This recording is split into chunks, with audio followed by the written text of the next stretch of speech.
Olá, meus amigos! Hoje vamos falar de um tema bastante comum do nosso dia a dia, a fibra ótica.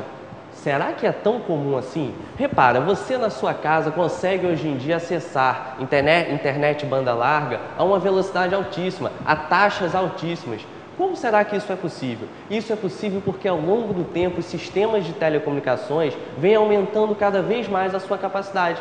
Isso se torna real quando acoplamos um laser a uma fibra ótica. Mas para entender perfeitamente a viagem de uma luz numa fibra ótica, é necessário entender antes alguns conceitos. Vamos lá, o primeiro deles é o seguinte, o índice de refração. Dizemos que o índice de refração de um material é a velocidade da luz no vácuo, no ar, sobre a velocidade da luz neste material. Portanto, dizemos que cada material tem o seu próprio índice de refração.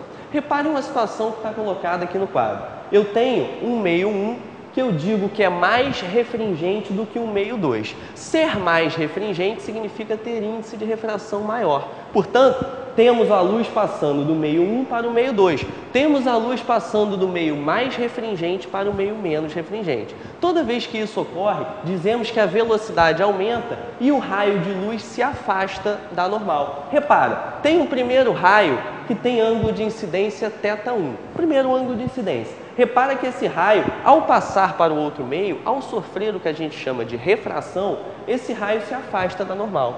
Repara o procedimento. Ao longo do tempo eu estou aumentando o ângulo de incidência. Na próxima etapa eu tenho um novo ângulo de incidência. Mas repara, à medida em que eu aumento o ângulo de incidência, o que acontece é que o raio refratado vai descendo.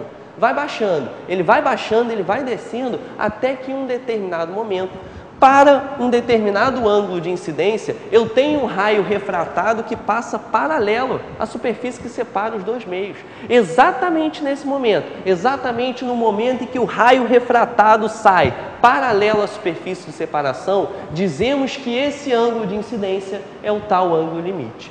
O ângulo limite pode ser calculado de maneira muito simples. É a divisão entre o índice de refração o menor índice de refração sobre o maior índice de refração. Tudo bem, mas vamos ver de que forma, lá na hora, na fibra ótica, como é que a gente consegue transmitir essa informação, como é que você consegue acessar da sua casa a internet banda larga a altíssimas velocidades. Vamos dar uma olhada. Temos aqui a nossa fibra ótica. Repara que a fibra ótica ela é feita de sílica, é feita de vidro e ela é mais ou menos, o diâmetro dela é da ordem de um fio de cabelo.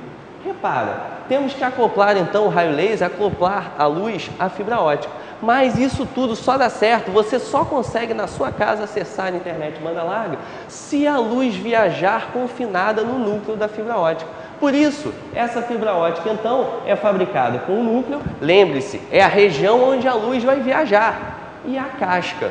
Tudo bem, eu coloco aqui então o raio laser e reparem, antes de mais nada, eu tenho aqui ar na região de fora e na região de dentro eu tenho o núcleo. Repare que o índice de refração do ar é o menor que existe, ele vale sempre 1.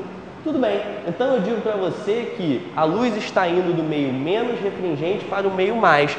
Por isso, esse raio de luz, o raio refratado, se aproxima da normal. Acoplei então o meu laser, esse primeiro raio aqui ele vai se aproximar da normal.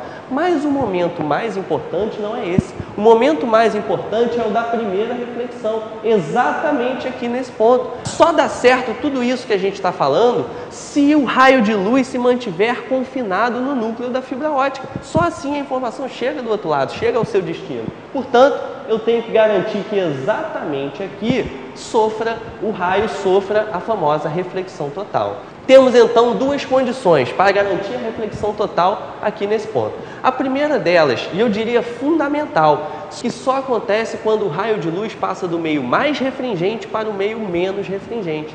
O índice de refração do núcleo precisa obrigatoriamente ser maior do que o índice de refração da casca.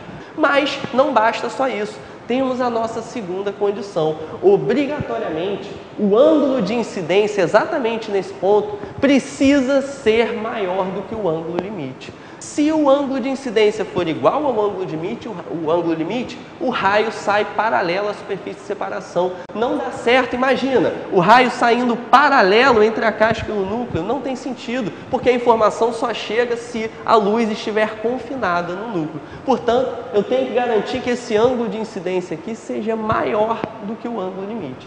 Satisfeitas essas condições, eu tenho então um raio de luz viajando confinado no núcleo e garantindo que ele vai chegar ao seu destino, garantindo que você vai conseguir acessar a internet banda larga da sua casa a altíssimas taxas, altíssimas velocidades.